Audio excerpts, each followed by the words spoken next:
3, 2, 1. Here we go!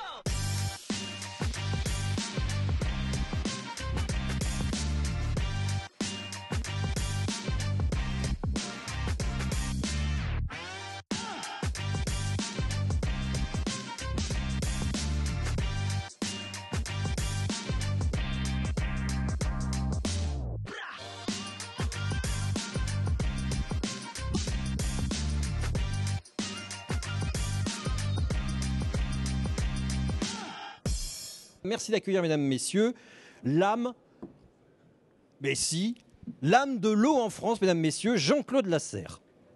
Ce qui veut dire, mesdames, messieurs, que vous prenez vos deux mains et vous les rapprochez dans un mouvement d'une certaine fréquence. Jean-Claude, c'est à toi.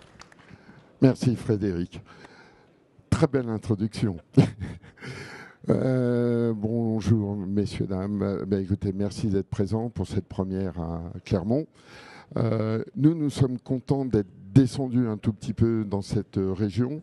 On a bien écouté ce qu'on avait pu faire déjà à Vichy pendant ces 3 salons et 2 journées thématiques. Et nous sommes assez contents. On va avoir un programme très riche. Donc, je remercie encore une fois les 2 partenaires principaux que sont l'Agence de l'eau Loire-Bretagne et Clermont Métropole qui nous ont accompagnés dans la construction de toutes ces conférences. Je voulais remercier aussi tous les exposants et tous les visiteurs. Sachez que ça ne sera pas un one-shot, qu'on a prévu de revenir ici en 2027 et 2029 pour essayer de continuer à grandir et de faire débattre tous les acteurs de l'eau professionnels ici. En tout cas, passez une très belle journée. Il y a de très beaux thèmes avec des intervenants de très bonne qualité.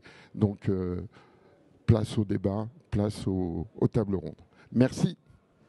Merci Jean-Claude. Il faut quand même que je vous présente ces 2 journées, donc des conférences, c'est le but. Aujourd'hui, nous allons voir eau pluviale et ruissellement, ensuite une plénière institutionnelle où on va balayer l'ensemble des sujets sur l'eau.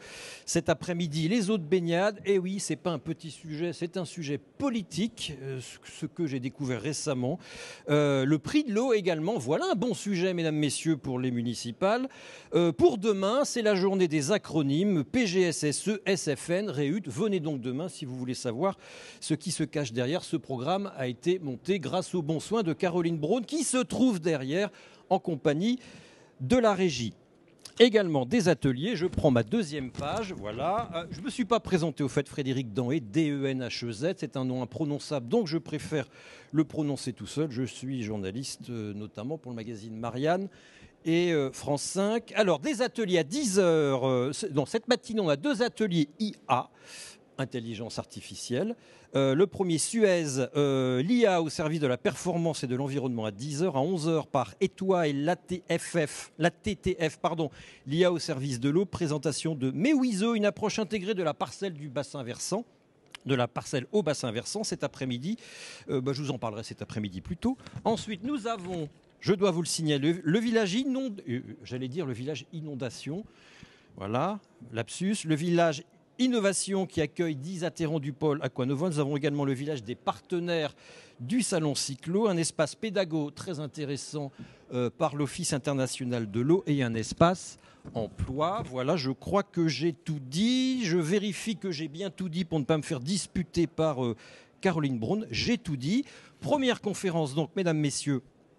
Première table ronde sur ce sujet que moi j'ai découvert il y a 30 ans quand j'étais en fac et qui continue à faire débat, en tout cas à mériter des tables rondes. Et heureusement, du ruissellement à l'inondation, évaluer les risques et trouver des solutions. Autrement dit, la part des eaux pluviales et de ce qui en circule sur la voirie, je fais très très court, et qui participe au risque inondation, c'est encore un peu, si ce n'est un non-dit, du moins un angle mort du sujet. On va voir ça tout de suite, mesdames, messieurs, avec Stéphane Canalis, Maxime Couderas, Muriel Burguer et Élodie Brolot, que je vous demande d'accueillir chaleureusement.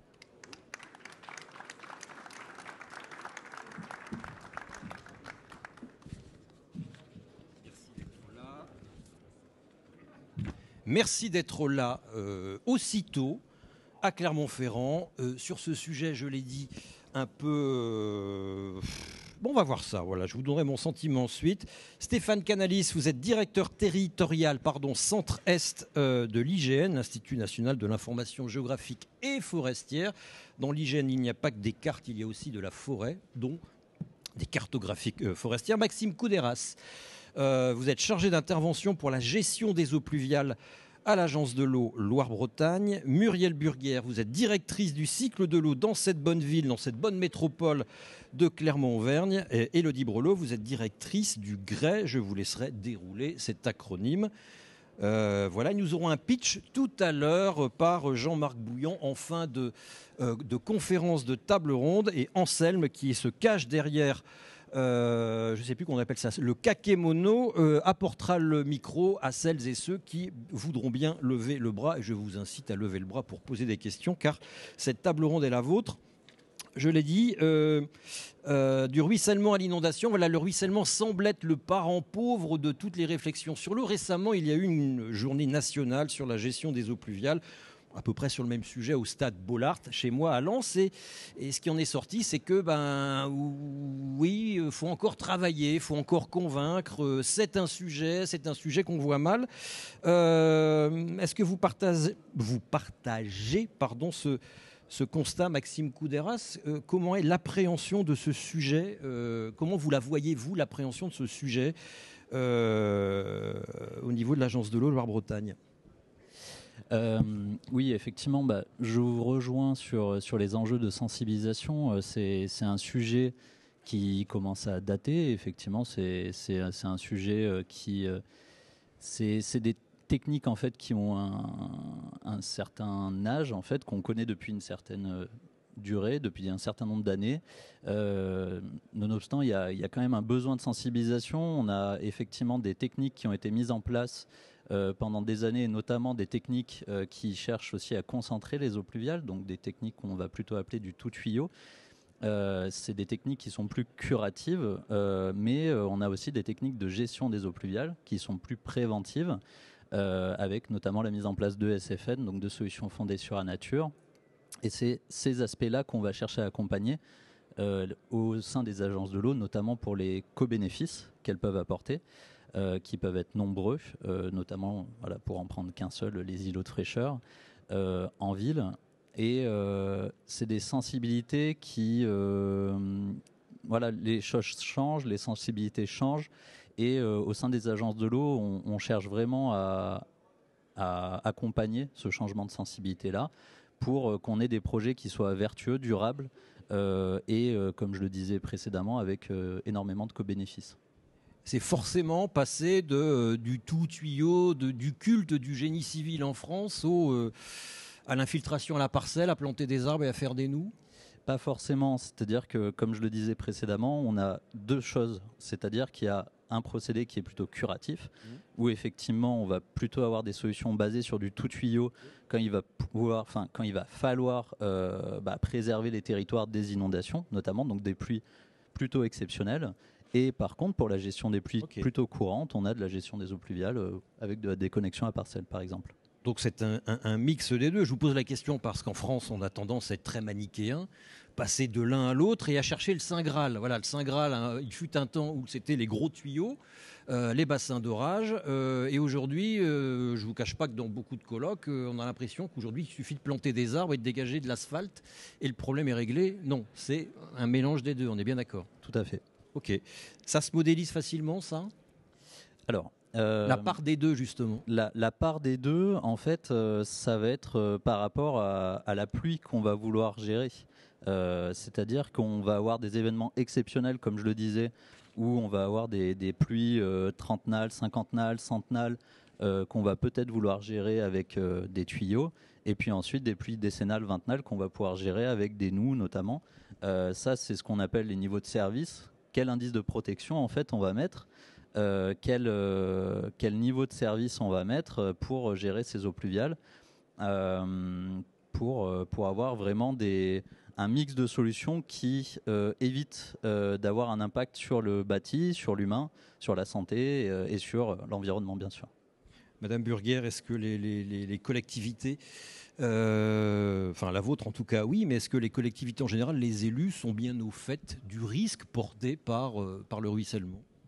Alors oui, je pense que la conscience commence à avancer. En fait, on a eu quand même pas mal de grosses inondations en France importantes qui permettent de sensibiliser l'ensemble des élus. Et donc, il faut qu'on ait les pieds dans l'eau pour qu'on se rende compte qu'il y a un risque. Et malheureusement, oui. Ça n'a pas changé, ça.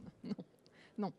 Donc voilà, la conscience est là. Et donc, il y a pas mal de programmes de travaux, certes, mais aussi des ambitions importantes qui ont été intégrées, notamment à Clermont-Auvergne Métropole, sur la gestion des eaux pluviales, notamment dans le futur PLUI, qui doit être approuvé d'ici la fin de l'année. Là. On va détailler ça ensuite. Mais donc l'eau est arrivée véritablement dans la réflexion des élus et sera intégrée, sera quoi un facteur limitant à tous les sens du terme du développement de la métropole, c'est-à-dire, oui ? Alors non, non. Non, le PLUI, c'est pas limiter la métropole, c'est par contre gérer les eaux pluviales autrement. Donc il y a des éléments d'urbanisme en fait dans ce PLUI et en même temps une gestion obligatoire à la parcelle. Donc c'est le principe de base qui a été intégré dedans. C'est en ça que ça peut être limitant, voilà. Pardon. Alors non, non plus. En fait, il faut trouver des solutions pour pouvoir gérer quand même des aménagements tout en gérant les eaux pluviales à la parcelle. Et je pense que c'est en fait un plus par rapport aux aménagements, puisqu'on va commencer à travailler plus sur la végétalisation, sur mettre en place des noues, sur comment aménager autrement en fait, plutôt que de faire un aménagement qui imperméabilise l'ensemble de la parcelle et qui renvoie les eaux pluviales directement au réseau. Donc c'est une autre façon en fait de gérer l'aménagement. Mais qui est assez récente donc. Qui est assez récente effectivement sur notre territoire. Après, on a quand même d'autres territoires en France où ça a été pris en main bien plus tôt. Après, c'est pas Clermont qui est la ville la métropole qui est la plus menacée par l'inondation. Non, effectivement. Allez-y. Donc non, effectivement, puisqu'en fait, on a un territoire qui est compliqué, puisque montagneux d'un côté, puis après de la plaine, des fortes vallées, donc de la prévision en fait sur les orages qui sont compliqués, et des petits ruisseaux. Donc, qui traversent l'ensemble de la métropole et qui sont essentiellement canalisés en fait sur toutes les parties urbaines. Donc ils peuvent déborder vite. Voilà, on a une problématique inondation. Alors, ils peuvent déborder vite, très localement, et en même temps une méconnaissance du fait qu'on a des rivières sur le territoire et qui donc qu'elles peuvent déborder. Mais est-ce que tout cela crée un risque particulier à la bonne ville de Clermont ? Historiquement, j'ai pas l'impression que Clermont a été les pieds dans l'eau très souvent. Alors, pas très souvent. Après, si on pose la question localement, il y a des endroits où effectivement ça déborde. Je dirais régulièrement non, mais peut-être tous les 20 à 30 ans, ça peut déborder. Donc il y a bien quelque chose à faire quand même pour gérer l'ensemble. Monsieur Canalis, l'IGN, voilà, on est à son 4e rapport, hein, c'est ça, son 4e... Atlas. Pardon ? Atlas, pardon. Atlas de l'Anthropocène, le dernier concerne les inondations. Pourquoi vous intéressez à l'inondation ? Parce que c'est un risque qui est augmenté par l'activité humaine, par le changement climatique ? Oui, clairement. Merci de nous avoir conviés, l'IGN, alors Institut national de l'information géographique et forestière. Alors, merci d'avoir rajouté le mot forêt. Aujourd'hui, l'IGN, je salue les cousins de Clermont, les cartes Michelin. Vous nous connaissiez peut-être sur les atlas routiers, il y a 20 ans, il y a 30 ans.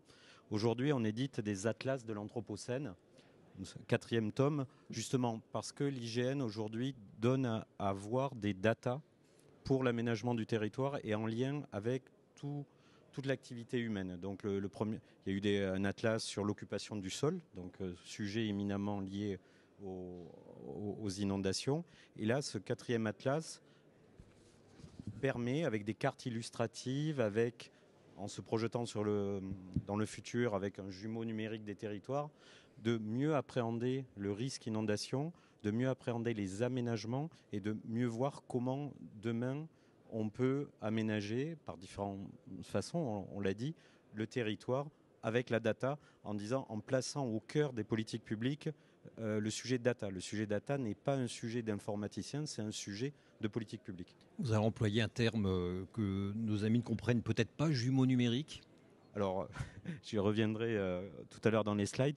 Un jumeau numérique, c'est la dernière frontière du cartographe. C'est celle qu'on veut atteindre, c'est être en capacité de simuler et avoir un endroit où on peut jouer le changement climatique, on peut jouer l'imperméabilisation, on peut jouer des scénarios, on peut jouer l'augmentation des populations, on peut jouer l'occupation du parking, et on se dote, et c'est l'ambition de la France, avec des startups, des champions français de façon souveraine. L'idée, c'est d'aller sur un jumeau numérique, et le CEREMA, l'INRIA, l'IGN et une dizaine de champions technologiques français partent sur cette idée de jumeaux numériques à l'horizon de France 2030, donc ce plan d'excellence pour craquer des verrous technologiques.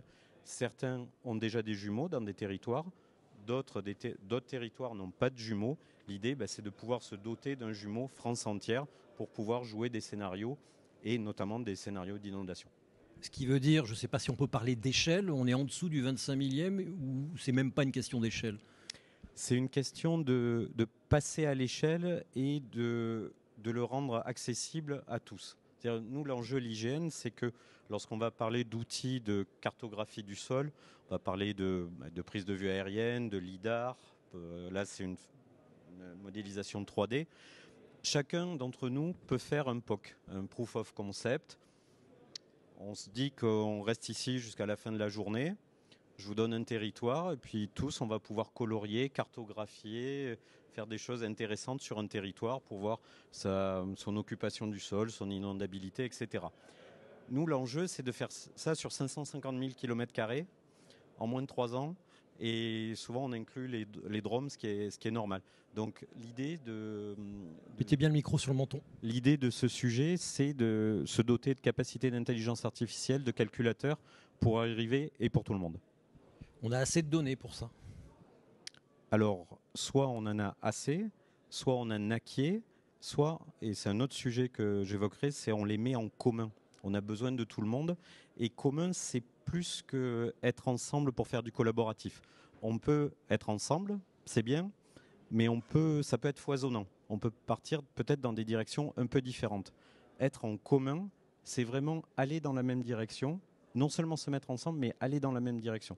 Lorsque l'IGN cartographie un cours d'eau, c'est intéressant que d'autres acteurs, dont c'est le métier, viennent sémantiser les données et donc viennent qualifier les données. Par contre, cartographier dans son coin, c'est drôlement dommage quand même. Messieurs, dames, petit rappel. Vous me disiez, je continue à parler même si vous ne m'entendez pas parce que YouTube nous filme. Vous me disiez en préparant cette table ronde, faire des cartes, c'est se mettre à portée de baffe. Faire des jumeaux numériques, est-ce que c'est pas prétendre beaucoup et risquer de se prendre un sacré retour de bâton parce que vous promettez finalement d'avoir la capacité à prévoir ou à tout prévoir? Alors, oui, faire des cartes, c'est se mettre à portée de baffe. C'est mon DG qui s'occupait à un moment de régulation de télécom et qui était confronté, rappelez-vous, au début des téléphones portables et les zones blanches. Et on disait 95% du territoire est couvert. Vous interrogez des élus, peut-être ruraux, mais pas que. Ils disaient non, moi dans mon territoire, ça passe pas. Différence entre un chiffre et la réalité ressentie des gens.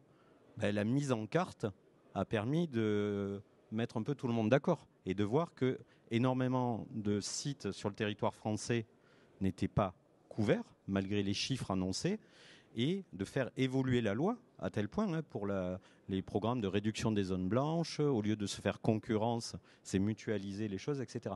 Donc mettre en carte, il ne faut pas le craindre, c'est une capacité. Alors après, il y a les sujets effectivement de fiabilité des modèles, lorsqu'on donne à voir une donnée, quel est son indice de confiance. On va vous dire que le glacier a bougé de 5 cm, mais la mesure est valide à plus ou moins de 10 cm. Ceci, il ne faut pas oublier de se le garder en tête.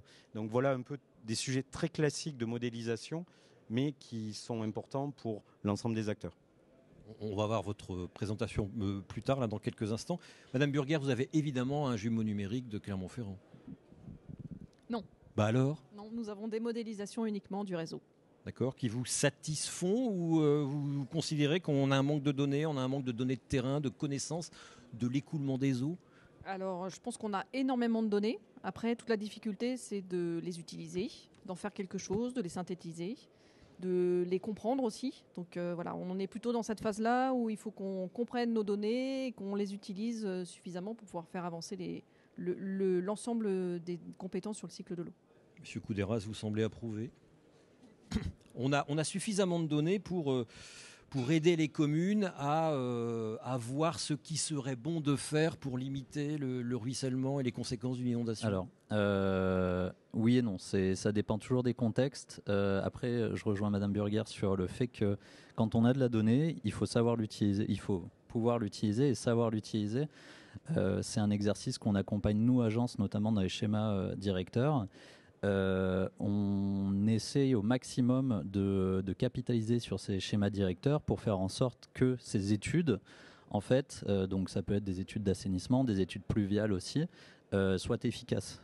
Et soient efficaces dans le temps. Un schéma directeur, c'est un programme de travaux souvent sur 10 ans. Et obligatoire pour certains EPCI, pas tous, oui. Les agglos et je ne sais plus lesquels. Voilà, je poserai la question à votre voisine. Mais concrètement, sur ces schémas directeurs-là, on va chercher vraiment à faire en sorte qu'ils soient durables, qu'ils soient efficaces. Et au fil de que ce soit au fil de notre accompagnement financier, mais aussi technique, faut aussi retenir qu'on est des agents de terrain, donc on est en contact avec les collectivités et les bureaux d'études. Et c'est faire en sorte que les aménagements qui soient préconisés soient sur des bonnes bases de données fiables et que ces données servent à mettre en place des aménagements accessibles aux collectivités, qu'on n'ait pas des programmes de travaux inabordables pour les collectivités et que ça apporte quand même un bénéfice substantiel pour le milieu, pour l'environnement, in fine, puisque c'est aussi notre vocation en tant qu'agence.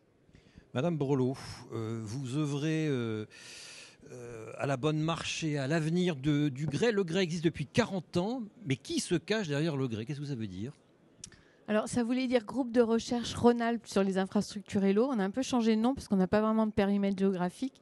Donc, on est un groupe de recherche, animation technique et information sur l'eau.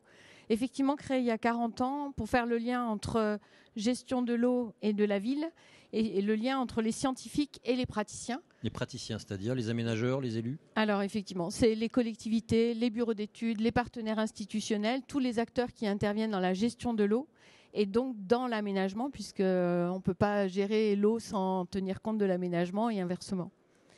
Et donc aujourd'hui, c'est 350 adhérents. Et là, vous faites de la médiation, de la vulgarisation scientifique, du conseil. Vous marchez un peu quand même sur les pieds des bureaux d'études? Alors pas du tout. Bon. Puisque ce sont nos adhérents. En fait, dans nos modalités d'action, on anime et on valorise des programmes de recherche pluridisciplinaires qui sont ancrés sur les territoires. Donc si je parle d'eau pluviale, on va parler de l'Observatoire de terrain en hydrologie urbaine, l'OTU, sur la métropole de Lyon, avec une quinzaine d'équipes de recherche dans différents domaines. On a un peu de numérique, on a de l'ingénierie, on a de la connaissance des sols, de l'eau, pour comprendre les phénomènes pluvieux, leur fonctionnement sur le bassin versant, l'efficacité des ouvrages, l'impact sur les milieux récepteurs et l'acceptation ou l'évolution des pratiques autour de ces objets-là. Ça, c'est une première partie de notre activité. On a une deuxième partie qui est l'animation de groupes de travail technique où on rassemble des agents des collectivités, des bureaux d'études, des institutionnels pour faire du retour d'expérience et être un lieu privilégié de transfert de connaissances avec les scientifiques en direct. Et à partir de la production de cette connaissance et scientifique et opérationnelle, on formalise en fait des connaissances et on essaye de les diffuser. Et aujourd'hui, plus que diffuser la connaissance, l'idée c'est d'essayer de voir comment accompagner les acteurs pour qu'ils s'approprient ces connaissances et qu'ils fassent évoluer leurs pratiques.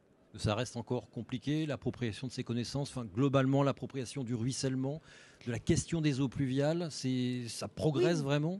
Alors oui, c'est un sujet complexe, c'est un sujet qu'on n'a pas forcément envie de traiter en priorité. Pourquoi ? Je pense que parce qu'on ouvre le robinet, on a de l'eau, on ouvre la douche, l'eau s'en va. Et on voit quand même que les égouts débordent dans les cas de grosses pluies, dont la fréquence augmente année après année quand même. Je confirme avec Muriel qu'une bonne crise, c'est une façon de prendre conscience. Oui, mais je pense que le changement climatique aujourd'hui fait qu'il y a une vraie conscience partagée, qu'effectivement l'eau devient un sujet politique, comme l'environnement d'ailleurs depuis plusieurs mandats. Et j'ai la conviction qu'on n'a plus forcément beaucoup besoin de convaincre, mais on a besoin d'outiller. On a besoin de proposer des solutions pour que on n'ait pas envie de faire comme on a toujours fait, c'est-à-dire confier ça à l'ingénieur qui va gérer l'eau dans un tuyau, enterrer, et c'est plus un problème. Il faut que tout le monde s'en empare, donc il faut changer la culture et il faut trouver des outils pour faire autrement. Alors c'est ça qui est intéressant avec les eaux pluviales, parce qu'avant, l'eau était la pluie, voilà, pour faire court, était considérée comme un déchet qu'il fallait évacuer le plus vite possible à nos regards. Donc les envoyer dans du génie civil, c'était finalement la même solution pour tout le monde. Et aujourd'hui, avec solutions fondées sur la nature, désartificialisation, infiltration à la parcelle, en fait, il n'y a pas deux villes pareilles, il n'y a pas deux parcelles pareilles, il n'y a pas deux rues pareilles. C'est complexe quand même. On est obligé d'avoir une analyse de terrain approfondie qui ne peut pas être forcément celle d'une autre analyse, qui ne peut pas être forcément reproduite dans une autre ville. Alors effectivement c'était un déchet, mais ça a toujours été une ressource. Donc en fait vous la voyez là, c'est une ressource, dès qu'elle touche le sol c'est un déchet. Donc effectivement il faut changer le regard. Et effectivement on se sentait rassuré par des calculs d'ingénieurs qui vous disaient moi j'ai ma feuille de calcul, je vous calcule le tuyau pour la décennale, la trentenale et puis ça roule. Sauf qu'en fait on masquait un risque réel, c'est-à-dire qu'on n'anticipait pas forcément des événements d'intensité supérieure qui arriveraient quand même. Donc on était couvert par le chiffre ou par la ligne qui nous disait vous êtes protégé, ce qui n'est pas vrai. Donc dès qu'on est dans des solutions plus diffuses et notamment des solutions fondées sur la nature, on prend un peu plus conscience du risque. Ça c'est un premier élément. Le deuxième élément que vous soulignez, c'est qu'effectivement, il n'y a pas une solution standard. C'est-à-dire qu'on est un peu dans le cas par cas. Alors, on travaille pas mal sur l'idée de dire finalement, oui, c'est du cas par cas, mais c'est la méthode qui va être la même. C'est-à-dire les méthodes de conception et dimensionnement, on peut arriver à les standardiser pour faciliter le déploiement de ces solutions. En ce moment, tout le monde parle de nous. La gestion des eaux pluviales à les sources. Tout le monde sait ce qu'est une noue. Une noue, c'est un fossé large, peu profond, souvent végétalisé. Et moi, j'ai l'impression... On en fait partout. Il y a 40 ans, c'était les techniques alternatives. On a changé, on change souvent de terminologie. On est plutôt sur les solutions fondées sur la nature, sur les solutions à la source. Et pour simplifier, les gens, ils ont envie d'avoir un standard, c'est la noue. Sauf que la noue, ça ne marche pas partout. On peut faire des tranchées d'infiltration, on peut faire des puits d'infiltration parfois, on peut faire des jardins de pluie. Et la noue n'est pas la solution unique. Donc le besoin de standardisation, finalement, il s'exprime face à un manque d'outils pour pouvoir concevoir et mettre en place la diversité. Vous avez une sacrée base de données quand même au Grès, et vous avez un observatoire des solutions, alors je ne sais plus comment il s'appelle. On a appelé ça un observatoire des opérations exemplaires de gestion des eaux pluviales. Il y en a beaucoup ? Il y en a beaucoup. En fait, je raconte souvent que je l'ai mis en place parce que quand ça fait 40 ans qu'on est là et quand les agences de l'eau ont lancé leurs appels à projets sur les eaux pluviales, on m'a fait une petite remarque, on m'a dit en Rhône-Alpes qu'il y a beaucoup de réponses, mais c'est pas mieux qu'ailleurs. Alors bon, j'étais un peu frustrée, ça faisait déjà 20 ans que je baignais là-dedans. Et en fait, il y a beaucoup de choses qui se font sans le dire. C'est-à-dire qu'il y a des territoires qui ont la culture de l'eau et qui vont ralentir spontanément l'eau dans leurs aménagements et qui vont développer des solutions à la source sans forcément le dire. Donc oui, il y a beaucoup de choses qui sont faites. On parle plus facilement des opérations assez conséquentes où finalement on va retrouver un peu de génie civil, mais il y a beaucoup de choses qui se font et on parlera peut-être d'aquapuncture, on en parlera tout à l'heure, oui. Mais c'est vrai que c'est des opérations qui ne sont pas forcément valorisées, faciles à valoriser, mais qui existent un peu partout dans le territoire. Ouais. Bon, et Clermont, c'est bien alors ce qu'ils font ? Clermont, ils ont aussi un historique. On est aussi obligé de gérer l'histoire, c'est-à-dire il y a eu une stratégie vraiment de connexion des eaux pluviales, de développement d'ouvrages de stockage. Comme partout. Ouais. Plus que partout. Bon, ils ont un joli patrimoine génie civil, réseau et bassin.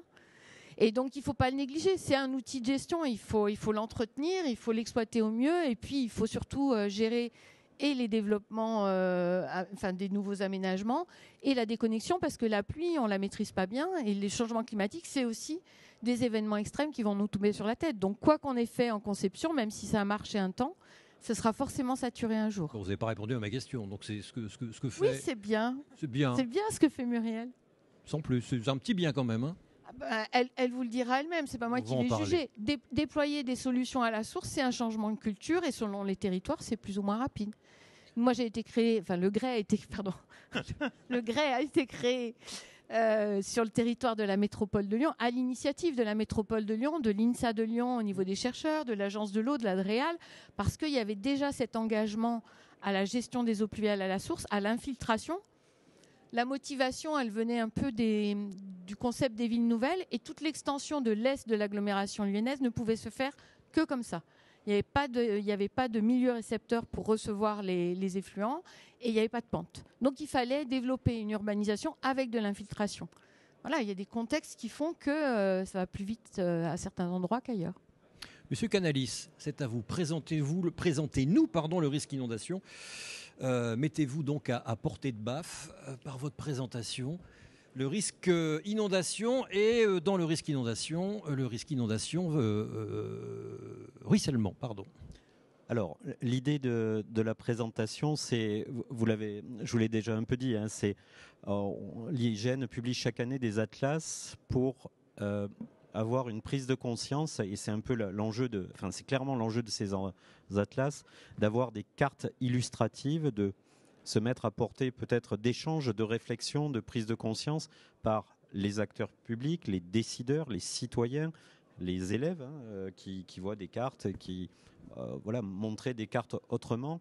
Les cartes, c'est pas une exclusive d'une appli qu'on a tous dans nos téléphones portables. On peut donner à voir le territoire d'une autre façon, et c'est pour ça qu'il y a beaucoup de cartes qui vont être illustratives pour donner à voir et faire une prise de conscience et il y a d'autres acteurs qui vont faire des cartes plus réglementaires par rapport au risque inondation. Je pense au DREAL, au DDT, enfin tout ce qui va s'appliquer, qui va être opposable.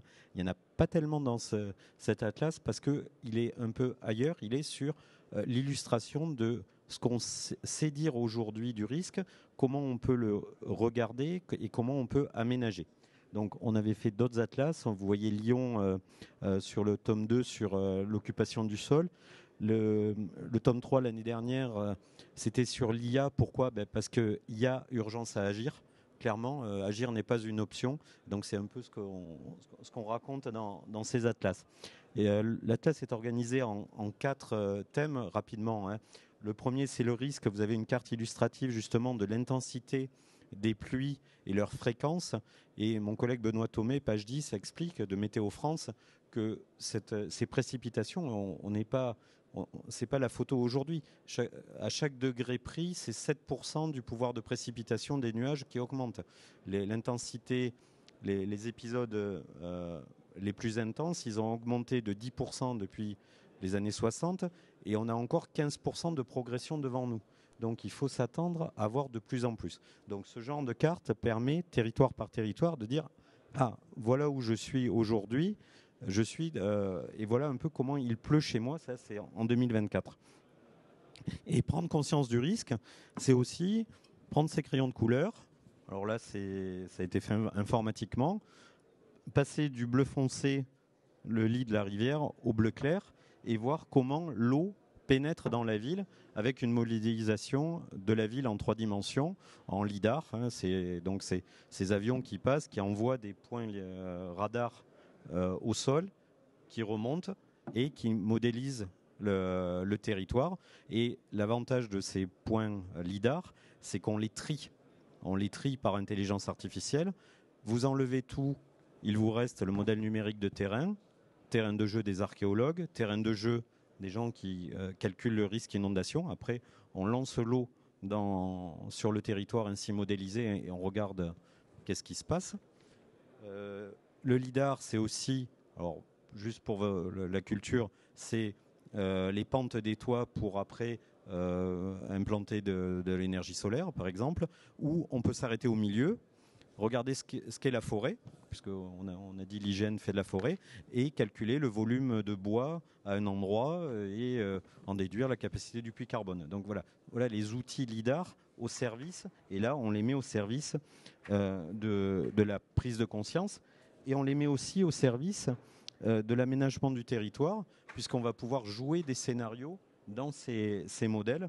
Là, je cite les collègues du CEREMA avec un outil qui s'appelle Agirisque, qui va permettre de cibler les endroits où agir en fonction des sensibilités, combien il y a d'habitants, combien il y a d'écoles, combien il y a de sites industriels, et qu'est-ce qu'il s'agit de faire à cet endroit-là, ou des zones qui sont un peu plus préservées.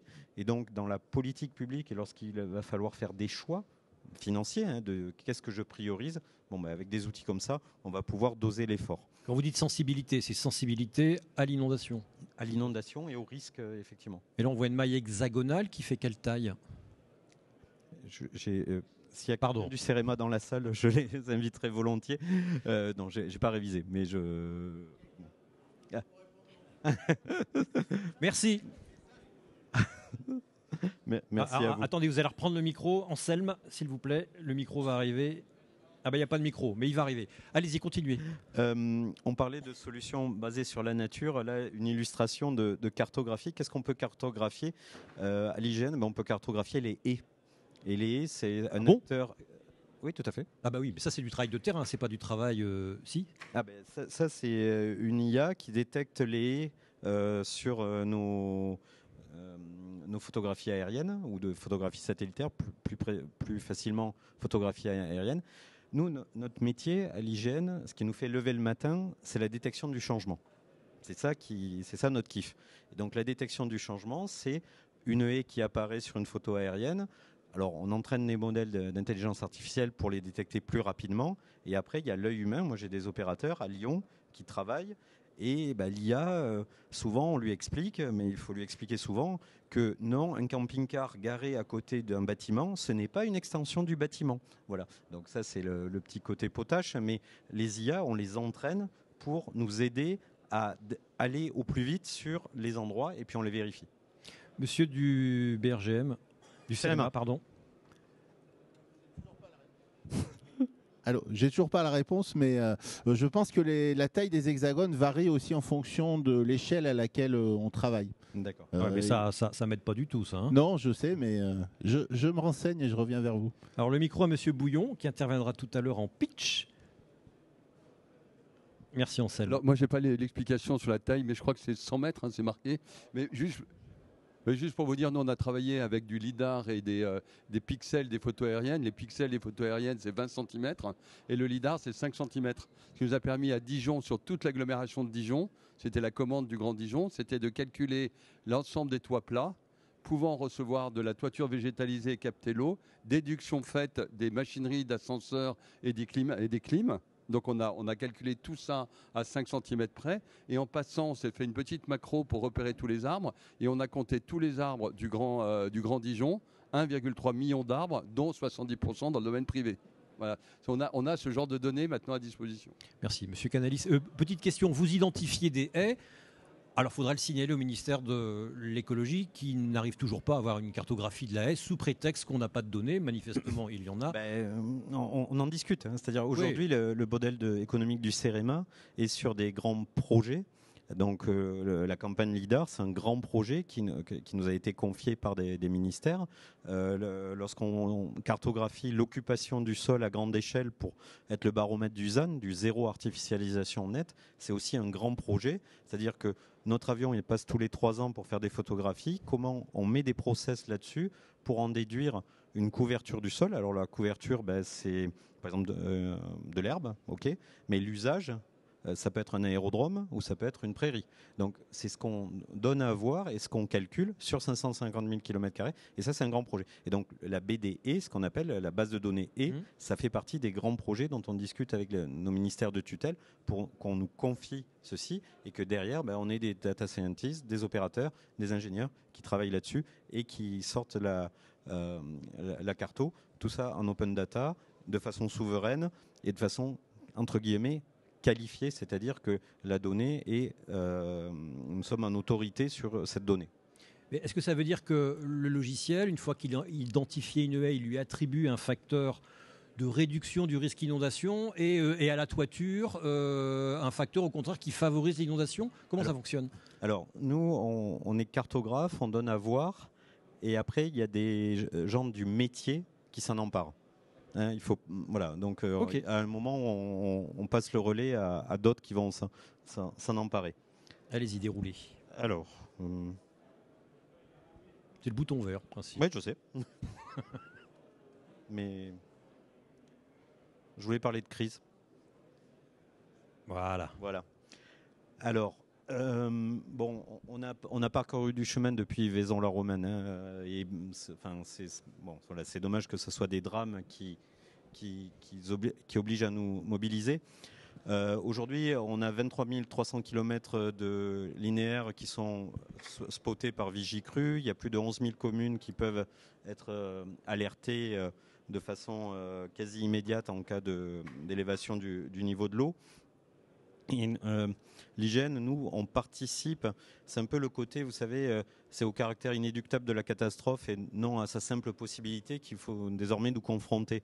C'est un peu le catastrophisme éclairé, c'est-à-dire qu'on fait de la prévention, mais à un moment, s'il y a de la crise, comment on agit? Bon, l'IGN, nous, on apporte nos photographies aériennes et c'est nos avions qui sont mobilisables pour faire des clichés. Là, vous avez la Roya et là, vous avez... alors, on sait pas, la personne qui a fait la carte ne s'est pas amusée à faire des traits parallèles parce que elle n'avait rien à faire. C'est simplement le plan de vol de l'avion IGN dans le Maine-et-Loire après une inondation, c'est-à-dire qu'on va passer et on va photographier. Et pourquoi l'avion fait ça? C'est pour avoir des images stéréoscopiques. On passe côte à côte et en 3 dimensions. Et pour terminer, l'idée du jumeau numérique, je vous en ai déjà pas mal parlé. C'est la dernière frontière du cartographe. Et l'idée, c'est d'arriver à modéliser, vous voyez, un territoire. Là, on est à Angers, avec le plus de réalité possible et d'être capable de simuler. Alors, aujourd'hui, on a des études. On peut avoir une étude de juin 2023 sur un territoire. On est en novembre 2025. Peut-être Météo France a affiné un petit peu ses modèles, il y a eu de l'artificialisation, il y a eu des actions. Comment demain ou après-demain, on peut jouer ensemble ces sujets et être en capacité de simuler? C'est ce que je vous ai expliqué. Pour conclure, moi j'ai deux choses et je vous en ai parlé, c'est avoir ce réflexe de commun, de mise en commun, les géocommuns, le mode commundo. Voilà, c'est pas le mode commando, c'est le mode commundo. Avoir ce réflexe d'être ensemble. On est nombreux sur ces sujets, on a chacun un bout de la solution. Si on est en commun, on ira à la fois plus vite et à la fois plus loin. On peut avoir les deux. Et avoir de l'ambition, et c'est pour ça que je parle du jumeau numérique, ce plan d'excellence de France 2030, craquer des verrous technologiques, et la France en est capable, c'est amener à une réalité sensible, en 3 dimensions, en dynamique, ces capacités. Et aujourd'hui, on peut se doter de ces capacités de calcul, ces capacités souveraines de serveurs pour y aller ensemble sur un avenir choisi. Voilà, merci. Monsieur Couderas, face à ça, les solutions finalement peuvent se résumer à une seule, c'est, en tout cas en ville, désimperméabiliser, et puis en zone rurale, en zone agricole, faire en sorte que les sols ne soient pas aussi étanches qu'une place de parking. Désimperméabiliser, c'est ça le mot-clé? Oui, concrètement, c'est ce qu'on cherche à accompagner, en tout cas nous, en tant qu'agence de l'eau. C'est effectivement la désimperméabilisation au maximum. Après, il faut aussi que ce soit une désimperméabilisation réfléchie et efficace. C'est quoi une désimperméabilisation réfléchie et efficace? Déjà, ça va être une désimperméabilisation qui va être ciblée. Nous, ce qu'on va chercher à limiter, c'est les rejets dans le milieu, les rejets directs dans le milieu. Et la désimperméabilisation doit être étudiée pour faire en sorte de limiter le maximum de rejets à part cette désimperméabilisation. Je m'explique un petit peu, c'est-à-dire que concrètement, si on parle de la gestion d'une pluie vintenale sur un secteur, il faut que l'intégralité de cette pluie vintenale soit captée, ou à minima, nous, selon nos exigences, qu'on ait 35 litres par mètre carré qui soient déconnectés.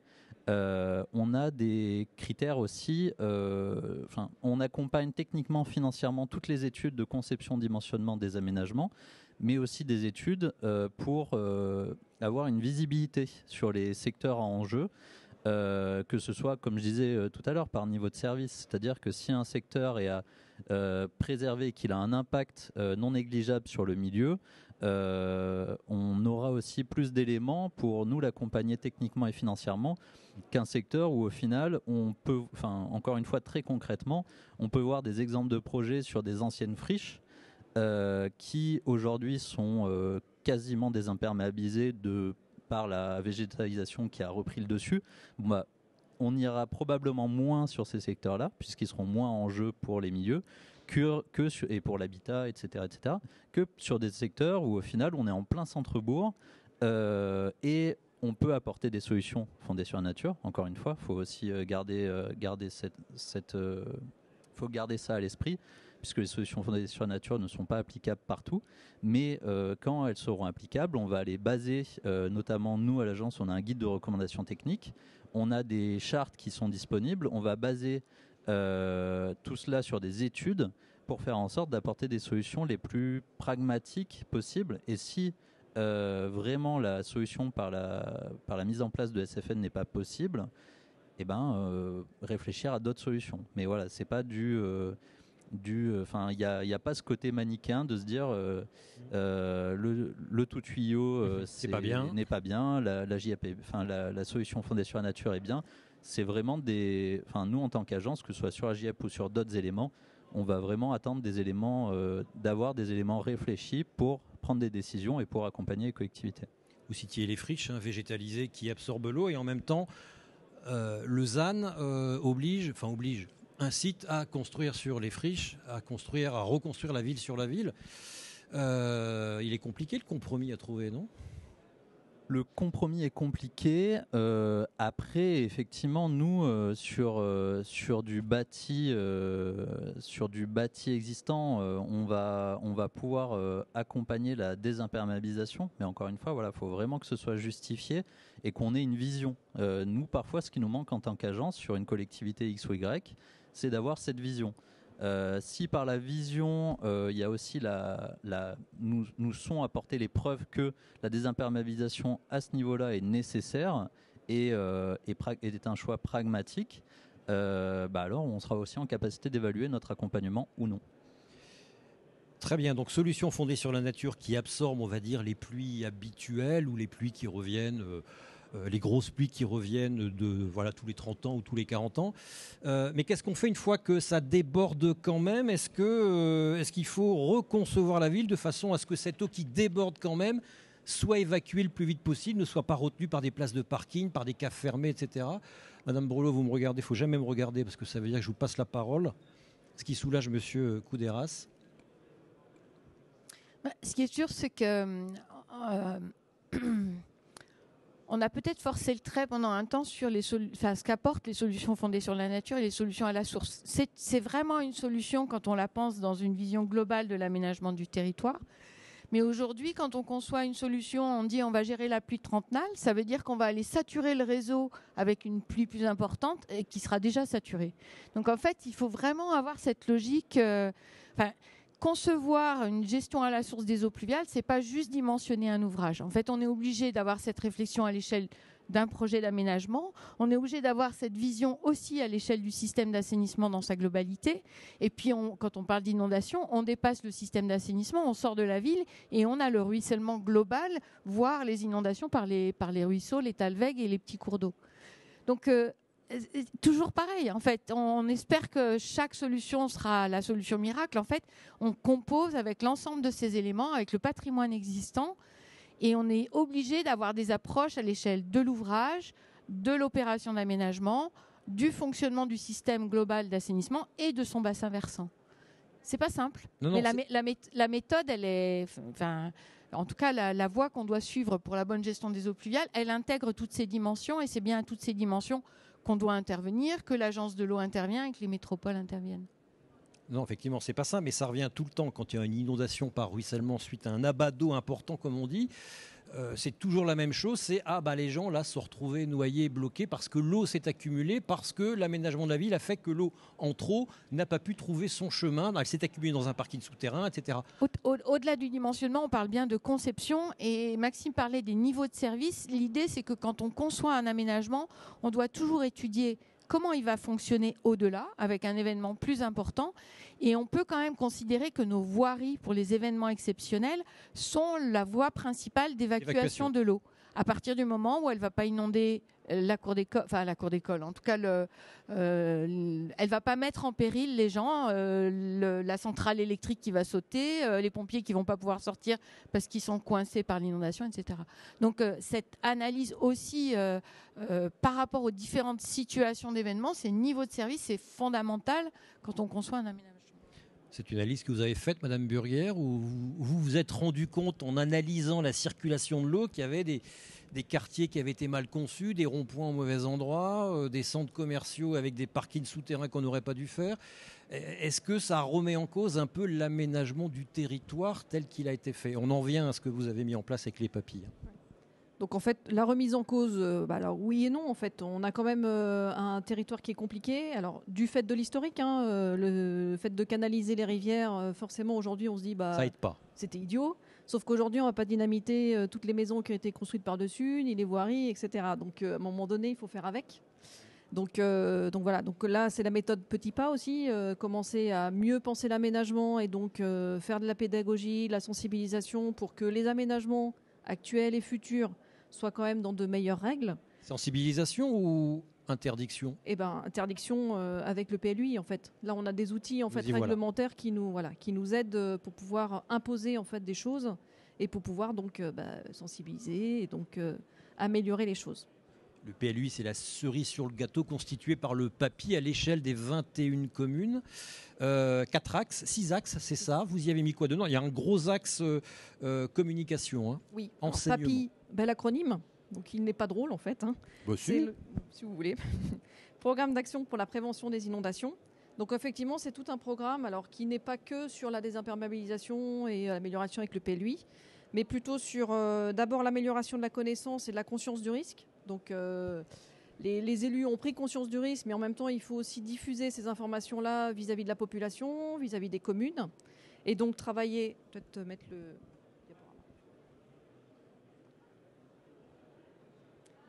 Donc ça, c'est votre territoire. Ça, c'est le territoire, en fait, effectivement. Donc, alors c'est à plat, c'est une carte, pas de chance. Donc on a les contreforts, en fait, à l'ouest, donc les contreforts de la chaîne des Puys. Puis ensuite, la ville, donc essentiellement Clermont-Ferrand, mais aussi d'autres communes très urbaines. Et ensuite, en fait, on arrive dans la plaine. Donc on va avoir ici des petits ruisseaux. La plupart sont canalisés sur le centre de la carte. Et donc des ruisseaux qui vont, des orages en fait, qui vont tomber plutôt sur la chaîne des Puys et faire déborder les ruisseaux sur la partie urbaine, voire ensuite sur la plaine, donc vraiment en sortie de l'agglomération. Et des orages qui tombent plutôt sur la chaîne des Puys, mais les débordements vont se retrouver complètement dans la plaine. Donc aussi une incompréhension en fait du phénomène. Donc l'amélioration de la connaissance, c'est de l'animation auprès des scolaires pour commencer. Donc bien sensibiliser l'ensemble des petits, voire jusqu'aux lycéens. Accompagner aussi les collectivités, donc on met à jour les plans communaux de sauvegarde. Donc là, on les remet à jour à chaque début de mandat en général. Donc... C'est le classeur en principe accessible où il y a tout dedans lorsque la crise arrive. Voilà, c'est ça. Voilà, où se trouve le groupe électrogène, les parpaings, principe. En principe, c'est le en principe que j'aime pas trop. Donc la sensibilisation justement, c'est de se dire, ce classeur-là, un, il est accessible, 2, surtout, il est connu. Et 3, les agents, alors les personnes, les élus et les agents qui sont nécessaires en fait à la mise en œuvre de PCS sont bien formés et ont bien connaissance en fait des différentes procédures et de comment on va réagir. Plus on réagira vite, moins on aura de dégâts et de problématiques sur la population. En même temps, les collectivités, donc là c'est plutôt nos communes, donc 21 communes sur la métropole, elles ont aussi des obligations en fait, sur l'information de la population. Donc on les aide uniquement, alors dans le PAPI uniquement sur l'inondation, mais on leur a donné des outils en fait, pour qu'elles puissent informer la population, savoir comment il faut réagir en cas de fort orage.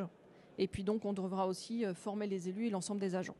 Donc ça c'est sur la connaissance et conscience du risque. Ensuite, nous au niveau du service, donc direction du cycle de l'eau, on a la surveillance et la prévision des crues. Donc l'idée c'est d'instrumenter en fait nos différentes rivières. Donc elles sont déjà instrumentées, mais on va densifier notre réseau d'instrumentation pour bien comprendre en fait en fonction de tel type d'orage, comment réagit la rivière et donc où on va avoir des débordements. Donc là, un fort point d'instrumentation. Et ensuite, l'élaboration d'un schéma directeur d'alerte locale, donc le SDAL, pour pouvoir se dire à quel niveau il est nécessaire d'alerter, les services de la direction du cycle de l'eau pour que nous, on soit en alerte, les services de la voirie de la métropole, 2, les élus des communes, voir ensuite comment on peut gérer et déclencher les différents PCS. Donc ça, axe 3, l'alerte et la gestion de crise. Donc là, on est vraiment sur la crise. Donc il est nécessaire de faire des exercices de gestion de crise. Donc je l'ai expliqué pour les PCS. On a aussi un PICS, donc le I c'est intercommunal, puisqu'en fait une inondation ne va pas inonder une seule commune. Vous avez vu la carte, les rivières elles passent de l'une à l'autre. Donc il s'agit aussi de coordonner l'ensemble des secours et donc l'ensemble des services en fait qui vont être mis en œuvre, notamment avec la préfecture. Et on a mis en place une étude avec le CEREMA sur la gestion des déchets post-inondation. Donc l'idée, c'est en première phase d'évaluer combien de déchets pourraient être générés en cas d'une inondation trentenale, centenale, et ensuite de voir comment on pourrait les gérer pour, alors pouvoir les évacuer au plus vite, mais en même temps faire du tri et gérer correctement nos déchets. Donc là, il y a toute une étude qui est mise en place avec les communes, donc le CEREMA qui pilote, et puis la métropole et les services de l'État. Et il reste 3 axes. Donc ensuite, la prise en compte du risque inondation dans l'urbanisme, donc on en a discuté par rapport au PLUI, donc cette politique ambitieuse de la métropole sur cette gestion des eaux pluviales et le ruissellement. Et ensuite, la réduction de la vulnérabilité des personnes et des biens. Donc il s'agit en fait de mettre en place par la métropole toute une animation donc, qui consiste à faire du diagnostic de bâtiments qui sont en zone inondable, alors soit bâtiments ERP, soit des entreprises, soit même des habitations. ERP, établissement recevant du public. Tout à fait. Donc voilà, diagnostiquer la vulnérabilité du bâti. Donc en premier lieu, il y a un autodiagnostic qui a été mis en place par l'établissement public Loire, qui est assez intéressant. En fait, c'est juste un questionnaire qui permet aux entreprises d'être sensibilisées, notamment sur le risque inondation. Et ensuite, par cet axe 5, en fait, on va travailler le diagnostic, prévoir des préconisations de travaux, et ensuite des accompagnements de travaux en fait, pour les entreprises, les ERP et les particuliers. C'est-à-dire un accompagnement financier. Un accompagnement financier, alors pas de la métropole, mais des services de l'État, et puis du FEDER, donc l'Europe. Mais ça veut dire que si d'aventure un bâtiment montre sa grande vulnérabilité, il aura obligation à faire des travaux ? Alors en fait, on va lui démontrer d'abord sa vulnérabilité, accompagner cet établissement en fait, à faire son diagnostic. Donc là, c'est géré par la métropole, avec des subventions de l'État et du FEDER. Et ensuite, il y aura des préconisations de travaux. L'établissement devra faire ses travaux en tant que maître d'ouvrage, mais sera subventionné via le PAPI, par l'État et par le FEDER. Donc après le DPE, le DPI. Oui. Ça fait beaucoup, peut-être. Ça fait beaucoup, certes, mais en même temps, tout le monde n'est pas soumis au même risque. Donc, quand il y a le risque inondation, je pense qu'à un moment donné, il faut vraiment s'en prémunir, quoi. Et là, c'est un bel outil. Et donc l'axe 6 pour terminer. Et l'axe 6, c'est sur la gestion des écoulements. Donc c'est le plus lourd. C'est donc malheureusement, effectivement, le plus lourd parce que l'historique. Donc on a à mettre en place encore différents bassins d'orage de gestion des crues de nos différentes rivières. Donc là, il y a tout un programme qui a été mis en place grâce à un schéma directeur de gestion des eaux pluviales. Bon, voilà, donc c'est le plus gros parce que c'est 17 millions d'euros et que le papier en global, c'est 20 millions d'euros. Donc, 17 millions d'euros, pas pour faire un schéma directeur. Non. Pour maintenant mettre en place l'ensemble des bassins d'orage, enfin une partie des bassins d'orage qui ont été prévus par ce schéma directeur. La végétalisation de la ville en cours, ça fait partie de cet axe 6 ? Ça fait partie, oui. Alors, et plutôt sur l'axe 4, en fait. D'accord. Ok. Puisque, en fait, le PLUI va aussi s'appliquer au service de la métropole, service aménagement, et donc à tous nos services qui gèrent de la voirie. Et dans le PLUI, donc, il y aura obligation d'une déconnexion à la parcelle, y compris pour les particuliers qui font bâtir. Alors, pas forcément une déconnexion, mais au moins une gestion à la parcelle. Une gestion à la parcelle, pardon, pas forcément une déconnexion. Pas forcément une déconnexion. Ok.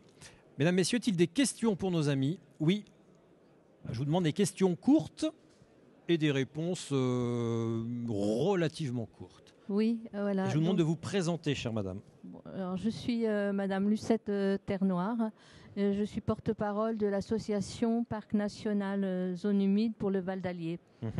Voilà. Et donc, en fait, par rapport à l'Adréal au niveau historique... Mettez bien le micro sur le menton, madame. Pardon. L'Adréal nous explique au niveau historique que les crues centenales ont lieu tous les 150 à 200 ans. Et effectivement, que de 45 mètres cubes, on passe à 4500 à 7200 mètres cubes sur Moulins, d'ailleurs. Et donc, cette crue centenale ayant eu lieu en 1846, on est dans une fourchette de 20 ans où on va la voir. Elle aura lieu d'après nos conseillers scientifiques. Voilà. Donc, c'est une multiplication entre 100 et 150 de débit. Par rapport à ça, donc nous, on demande la protection des zones humides. On a un comité scientifique. Et ce comité scientifique, donc, on a créé ce rappel le Val d'Allier a été déjà sélectionné pour le projet Parc National en 2009 lors du Grenelle de l'environnement. Il est de nouveau dans la sélection. La mission Flash se termine en 2026. Et les zones humides, elles ont disparu à 50%. Qu'est-ce que vous avez prévu pour ces zones humides ? Est-ce que vous allez les restaurer voilà, puisqu'elles sont détruites. Est-ce que vous allez les protéger ? Et par rapport au monsieur de IGN, excusez-moi, mais est-ce que vous connaissez le programme RIOS ? C'est Thomas Blatin de Lausanne et c'est international, c'est pour les rivières, surveiller les rivières. Merci madame. Je vous pose la question, madame Burger, est-ce que dans la réflexion, vous intégrez effectivement les conduites de culture, la façon de travailler les sols, drainer ou pas drainer les zones humides. Est-ce que ça fait partie de la réflexion ? Alors, pas forcément, parce qu'en fait, on n'a pas de compétences agricoles.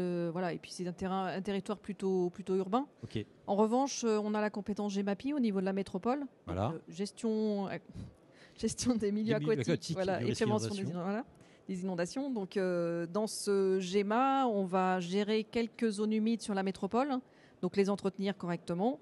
Et en même temps, quand on va pouvoir mettre en place des bassins d'orage, etc., on peut aussi restaurer, remettre en place quelques zones humides quand c'est possible.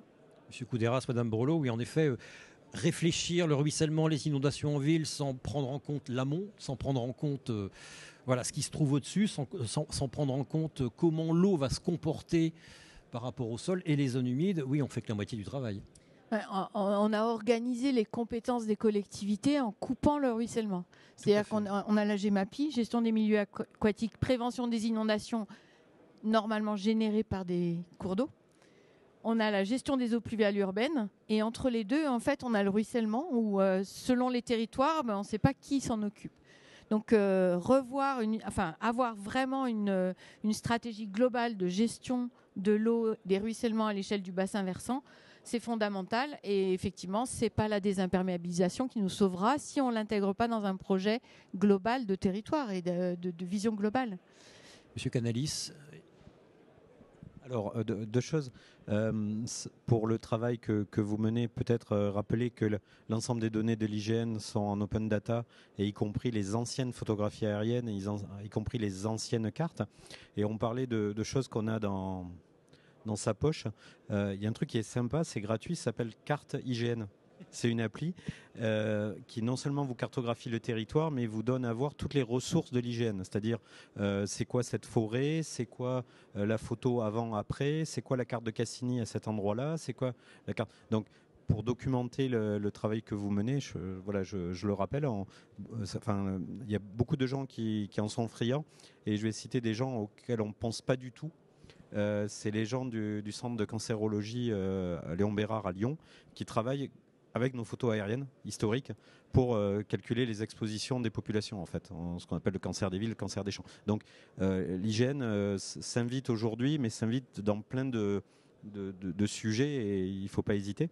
Je vais à Lausanne la semaine prochaine. C'est pas pour faire l'important, mais dans une semaine, il y a un congrès de géomatique. Bon, je prendrai le nom de votre contact. Madame, il y a une réunion publique sur le Parc National le 12 novembre à Vichy, c'est ça ? À 19h30, c'est où ? à la maison des associations de Vichy. Mesdames, messieurs, voilà prévenu. Monsieur, c'est à vous. Monsieur Ligier, donc Égis O, maître d'œuvre. J'ai une petite question pour Monsieur Canalis. Vous gérez donc l'IGN et la forêt. Est-ce que vous gérez la mer, les océans? Alors,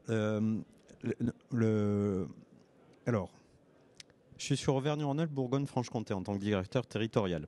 Est-ce que ça m'exonère? Non, puisque la loi littorale s'applique.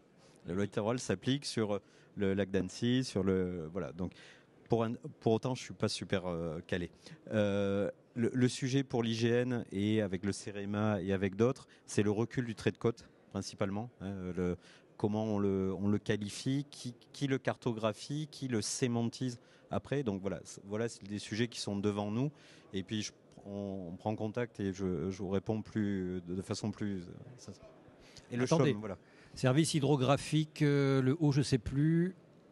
Et personne ne viendra m'aider. Service hydrographique, donc MC Marine et le haut, je ne sais plus. Madame, bonjour.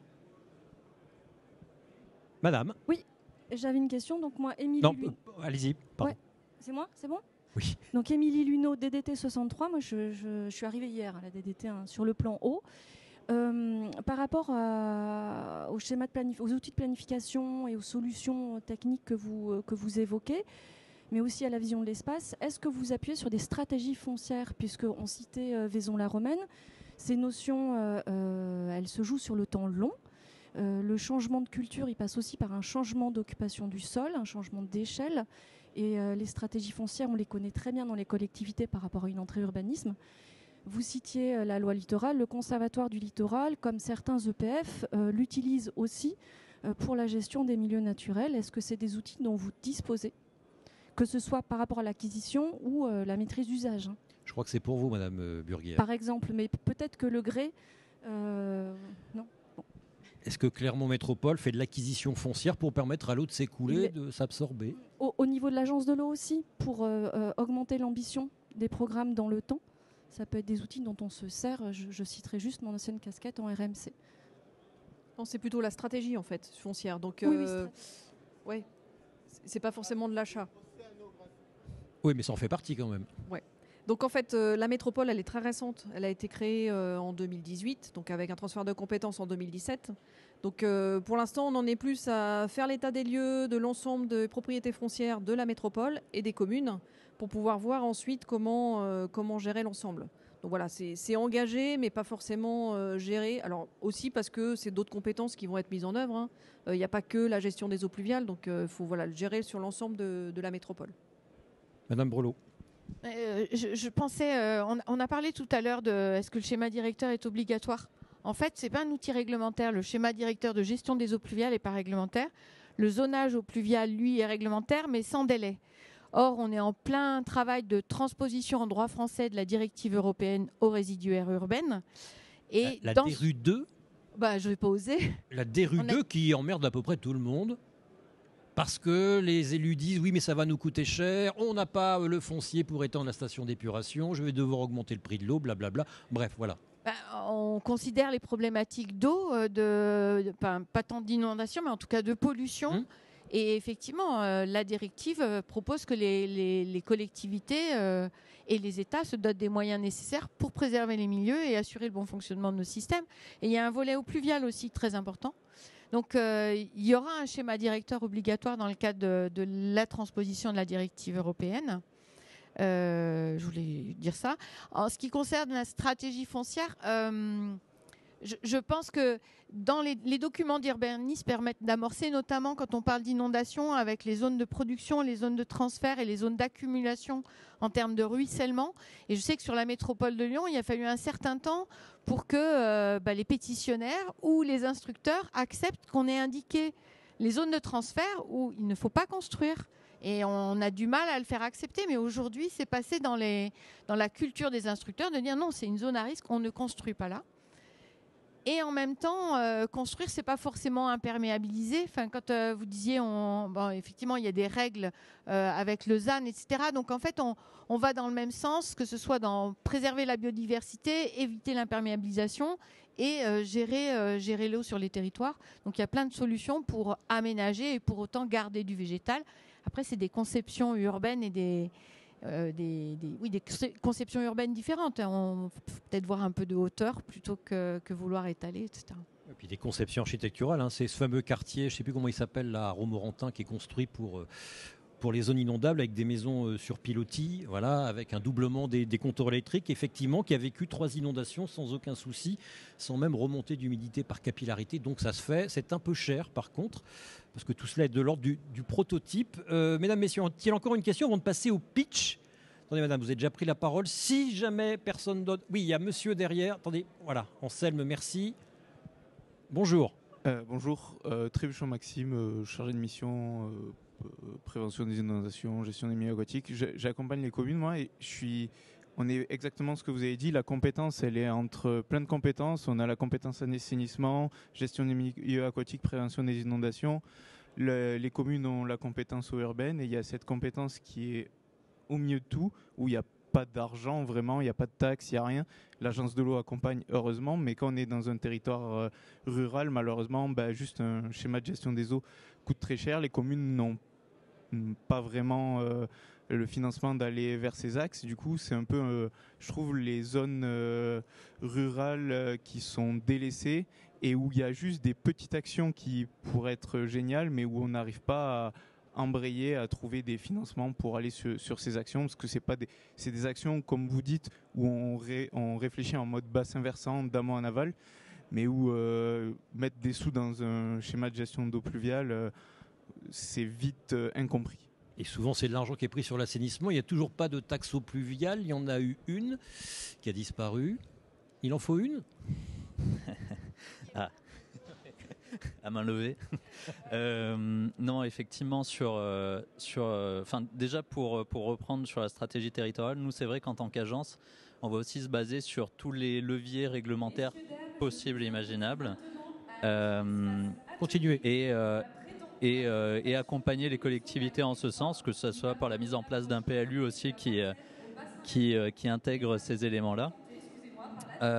Pour l'aspect financier, c'est vrai que la mise en place de schémas de gestion des eaux pluviales, surtout sur des collectivités rurales, c'est très compliqué. Ne serait-ce que déjà un schéma directeur d'assainissement, c'est pas toujours évident.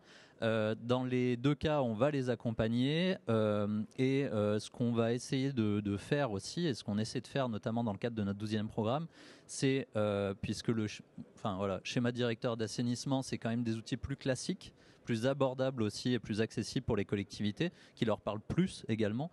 Donc c'est d'intégrer progressivement de la gestion des eaux pluviales dans ces schémas-là, au moins se servir de ce levier-là pour, par exemple, très concrètement, sur un programme de travaux suite à un schéma directeur d'assainissement, on va avoir une gestion des eaux pluviales. Au lieu de se dire on fait du tout tuyau, on propose une canalisation, on propose un réseau séparatif strict. Souvent, c'est des réseaux en plus qui sont, c'est-à-dire qu'on a un premier réseau unitaire. Là, on va mettre un deuxième réseau en parallèle, là où parfois ce deuxième réseau n'existe même pas. Donc, ça va faire un deuxième réseau en parallèle à exploiter pour la collectivité, donc un coût pratiquement doublé.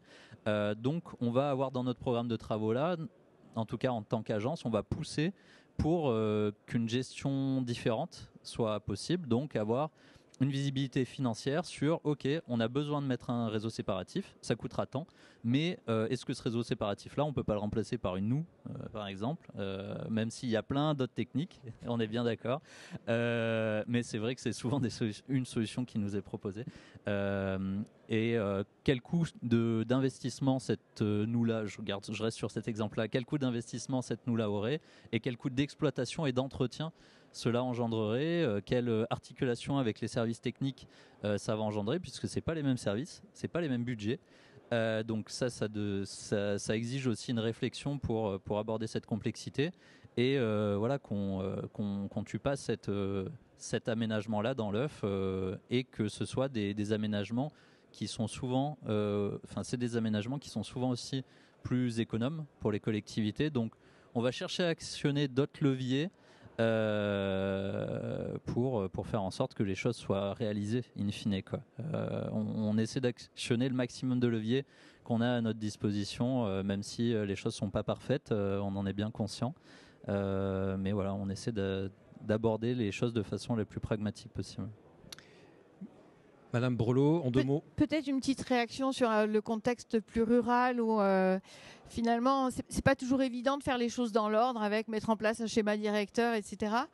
En fait, sur la gestion des eaux pluviales et tout ce qui est solution à la source, on peut parler aussi d'hydrologie régénérative si vous voulez.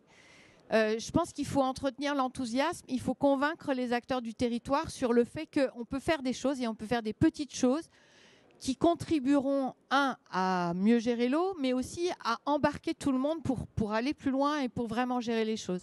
Et moi, je vois sortir, donc on parlait de l'observatoire, on a 300 opérations qui sont repérées, mais je vois surtout sortir des opérations dans des contextes ruraux où finalement c'est une histoire de devant les maisons, de cours d'école, de places communales, etc., où ils embarquent en fait la population pour faire de la déconnexion, pour faire de l'infiltration. Leur motivation, elle est certainement plus liée au végétal qu'à la gestion de l'eau, mais elle y contribue. Et donc, en fait, il faut que vous gardiez votre enthousiasme et il faut lancer des petits projets et il faut démontrer localement que ça marche. Et puis, vous aurez le temps ou pas le temps ou l'énergie, en tout cas, pour aller faire ensuite le schéma directeur. Mais il ne faut pas vouloir faire les choses dans l'ordre, il faut faire les choses qui embarquent tout le monde et ça, c'est important. Bon, ça reste quand même sous-financé, la gestion des eaux pluviales. Ah oui, alors la taxe pluviale Non, on y viendra plus tard. Je passe la parole à Jean-Marc Bouillon. Pardon, 5 minutes de Qui veut rafraîchir sa ville. Prenez un micro. Il y a un film, non Normalement, il y a le film qui va arriver. Caroline m'écoute. Caroline, tu peux lancer le film. Le principe est très simple. On va regarder si à proximité d'une surface imperméable, à proximité, par exemple, Il faudrait du son, c'est ça. Est-ce qu'il n'y a pas un espace vert qui existe ou un espace vert qu'on pourrait facilement créer, qu'on met très légèrement en creux. Il faudrait monter le son, Caroline, s'il te plaît. Et on envoie l'eau de pluie dans cet espace vert Merci. dans le tuyau. Et l'eau va s'infiltrer chaque fois qu'il pleut, toujours au même endroit. Et comme l'eau va s'infiltrer toujours au même endroit, ça va créer des conditions de sol propices pour l'installation pérenne de la nature en ville. Et là, on va planter des arbres. Voilà, ça me paraît génial ce projet. Ouais. Tu veux qu'on aille faire le tour du bâtiment? Oui, on va voir si toi, tu as des points d'acupuncture. Allez. Eh ben écoute, je te propose de faire le tour. Ma gouttière, elle est de l'autre côté. Je vais te montrer. Ouais. Tu vois, on a une sortie là. D'accord. Alors, qu'est-ce que tu en penses? Eh ben là, ce serait parfait parce que là, en fait, elle descend le long du mur. Ah, exactement. Ouais, là, on pourrait faire un carottage dans le mur pour intercepter la gouttière, si tu es d'accord. Ouais. Et à ce moment-là, on fait juste une rigole à ciel ouvert, pas de tuyau nécessairement. Et l'eau de pluie par ruissellement, on va pouvoir l'emmener là. Chaque fois qu'il y a une pluie, l'eau va converger à cet endroit-là. Elle va se poser, ce qui va lui donner le temps de s'infiltrer. Ça va donner des conditions propices à l'installation de la nature. Et là, on va planter 2 arbres. Ici, tu vas pouvoir stocker à peu près 9 mètres cubes d'eau à chaque pluie. C'est 9 mètres cubes d'eau qui ne va pas aller dans les réseaux et qui va donc tu vas diminuer quelque part la flaque. Et on peut se dire que si tous tes copropriétaires, tes voisins, tes collègues chefs d'entreprise se mettaient à faire la même chose, eh ben, on aura un impact certain sur le débordement de la ville. C'est aussi une des vertus du projet. Donc si je comprends bien, c'est chouette parce qu'on récupère de l'eau d'ici, on la fait venir là, on fait pousser des arbres, donc on rafraîchit. La biodiversité, j'imagine que c'est pas mal aussi. Pas mal aussi, parce que tu rajoutes des arbres et des arbustes au pied des arbres pour la microfaune, etc. D'accord. Tu vas capter du CO2 et tu vas améliorer la qualité de vie de tes collaborateurs. Donc tu vas cocher toutes les cases d'une bonne politique environnementale. Top? On top. Super.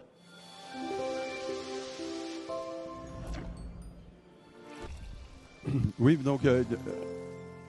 Qui veut rafraîchir sa ville, c'est une entreprise lyonnaise, une société à mission qu'on a créée en 2023 et puis qui, finalement, moi je suis très content de parler ici après avoir entendu ce que j'ai entendu parce qu'on a un peu la prolongation de ce qui vient être dit. C'est-à-dire qu'il faut se rendre compte que pour arriver à solutionner le problème, parce que le problème est rude, et on ne peut pas laisser les pouvoirs publics seuls dans cette histoire parce que c'est vrai que s'agissant des stratégies d'adaptation de nos villes au réchauffement climatique, et beaucoup de villes ont des stratégies d'adaptation, c'est des stratégies qui sont portées par les pouvoirs publics sur le foncier public essentiellement. Or, la répartition spatiale entre le foncier public et le foncier privé, c'est 80-20 environ. Donc, il y a 80% du foncier des villes, c'est le nôtre. C'est celui de nos maisons, de nos entreprises, de nos commerces, de nos copropriétés, etc. etc. Et donc, il faut absolument qu'on s'embarque dans cette histoire.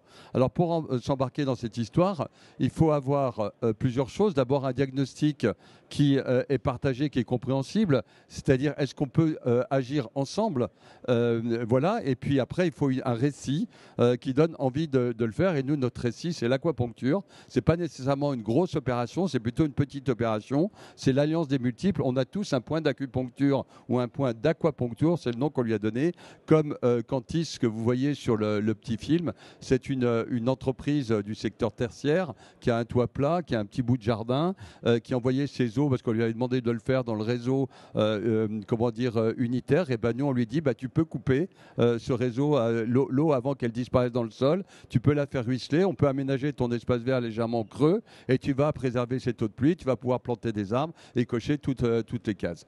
Alors c'est pourquoi c'est important de le faire, parce que il y a deux chiffres qu'il faut connaître. Je vous ai donné le premier 80-20 ou 70-30, c'est à peu près la répartition spatiale entre le domaine public et le domaine privé des villes.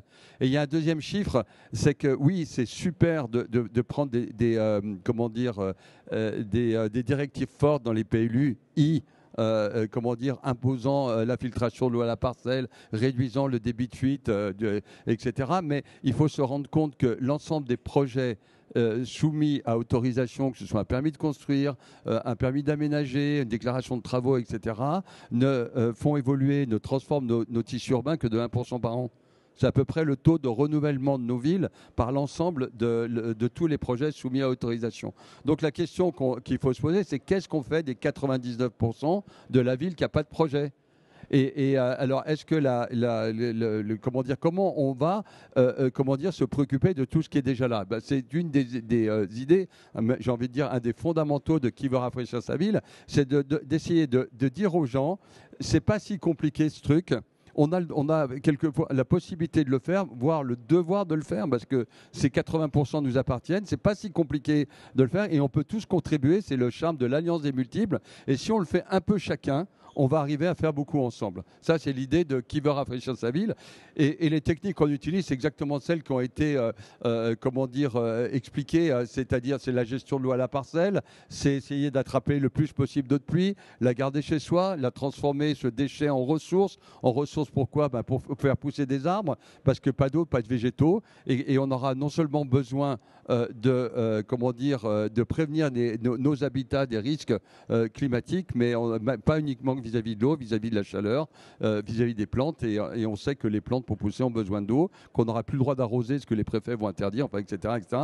Donc nous, on a essayé de trouver une solution qui est une des solutions. Ce n'est pas la solution miracle, mais voilà une des solutions pour... Merci Jean-Marc Bouillon. Des réactions, mesdames, messieurs, et dans le public ? Alors attendez, il y a monsieur... il y a deux réactions. Il y avait monsieur en premier qui a levé la main tout de suite. Moi, j'aurais bien mis ma diapo, si on l'a. Ce sera en conclusion. Voilà, super. Allez-y monsieur, bonjour. Johan Lalou, je travaille dans un bureau d'études à Vichy Communauté. Je voulais savoir si justement dans le cadre de vos projets, vous arrivez à toucher ou à faire toucher par vos maîtres d'ouvrage les subventions agences de l'eau par exemple. Réponse courte. Oui, bien sûr. C'est possible uniquement pour le moment. Enfin, ça dépend. Chaque agence de l'eau a des doctrines un peu différentes sur l'application du 12e programme. En général, il vaut mieux être une personne morale, c'est-à-dire une société ou une entreprise pour pouvoir avoir les subventions. Quelques agences de l'eau offrent des subventions par des conventions de groupe à des particuliers, mais en général, c'est plutôt pour pour le foncier économique. Et nous, on commence par le foncier économique, donc avec l'agence de l'eau Méditerranée-Corse, Rhône-Méditerranée-Corse, on obtient des subventions de l'agence de l'eau. Ouais. Bonjour, oui, c'était donc Sylvain Morera du CEREMA. Donc c'était pour apporter un témoignage qui va dans ce sens-là. Nous au CEREMA, on a fait aussi la même chose. On a construit, donc on a un bâtiment au Brézé là juste à côté. On a construit un bâtiment tout neuf et on en a profité pour déconnecter ce bâtiment et une partie des bâtiments existants et des voiries. On a eu un financement de l'agence de l'eau pour ce faire. Donc on travaille dans ce champ, on fait des études, on accompagne des territoires là-dessus, mais pour une fois on a eu la chance de le faire chez nous et c'est vraiment d'une grande efficacité. On a eu beaucoup de pluie là ces derniers temps qui nous ont permis de montrer et on a avec l'agence de l'eau on va mettre un panneau et on va se servir de cette noue, c'est une noue pour le coup, on va se servir de cette noue comme aussi démonstrateur pour quand on va recevoir des gens pour leur montrer l'efficacité de ces systèmes. Après, il faut attendre que les arbres poussent. Hein. D'ici 15 ans, vous aurez de l'ombre. Oui. Une autre réaction, madame? Oui, merci. Très court. Hein. Déjà, merci pour les intervenants. Je pense que j'aurais rajouté que ça peut aider pour éviter le retrait gonflement d'argile. Dans certains cas, ça peut être une aide. Alors. Et je voulais aborder le problème aussi des digesteurs complantés. Est-ce que l'agence de l'eau peut en financer? Des quoi? On n'a pas entendu, madame. Les digesteurs complantés qui sont reconnus comme donnant une eau vraiment pure. C'est pas du lagounage, hein, c'est un digesteur complanté, c'est avec un système, voilà. Et ça existe, hein, c'est le plus ancien. On n'est pas tout à fait dans le sujet, mais je note. Si, parce que c'est pour les eaux. Pardon. Ouais, je vais d'abord répondre au gonflement.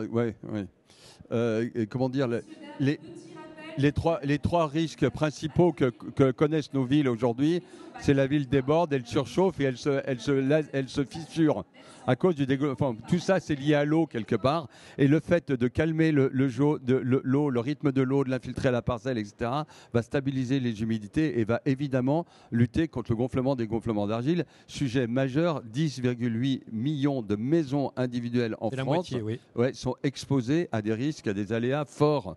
C'est vraiment des enjeux. L'eau est la solution pour tous. C'est pour ça que, c'est un sujet qui va s'inviter de plus en plus dans les politiques d'aménagement. Alors tout dépend des argiles, hein, dit le BRGM. Les argiles à smectite, mieux vaut ne pas leur destiner d'eau de pluie, parce qu'au contraire, ça ne peut qu'accélérer le risque RGL. Mieux vaut laisser un bon vieux macadam. Madame, je suis obligé de terminer. On termine par vous. Madame Brelot, avec chère Caroline, si tu peux passer les deux petites illustrations. On a juste évoqué, vous parliez de vulgarisation, alors je ne sais pas si je fais de la vulgarisation. Je ne vais pas prendre une minute, c'est juste la diapo suivante, c'est partager avec vous la façon dont je communique sur la gestion de l'eau dans les territoires. On a vraiment conçu nos aménagements des villes comme des entonnoirs en accélérant l'eau le plus vite possible, le plus loin possible et en minéralisant et en dénaturant, en enlevant la nature dans la ville.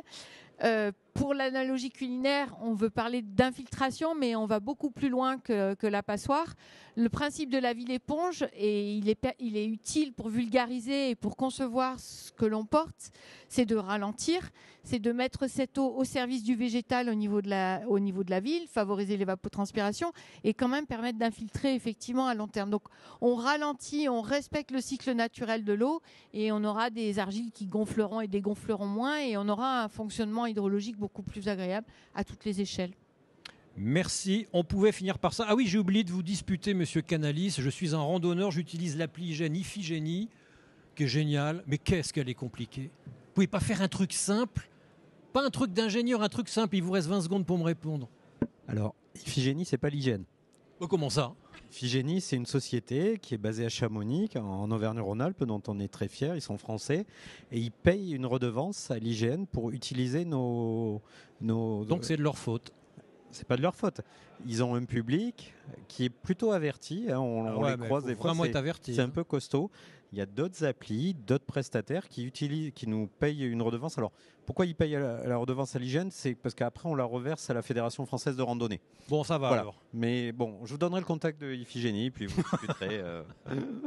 Merci, mesdames, messieurs. Merci pour votre attention. À tout à l'heure, dans 20 minutes, pour le second débat. 3, 2,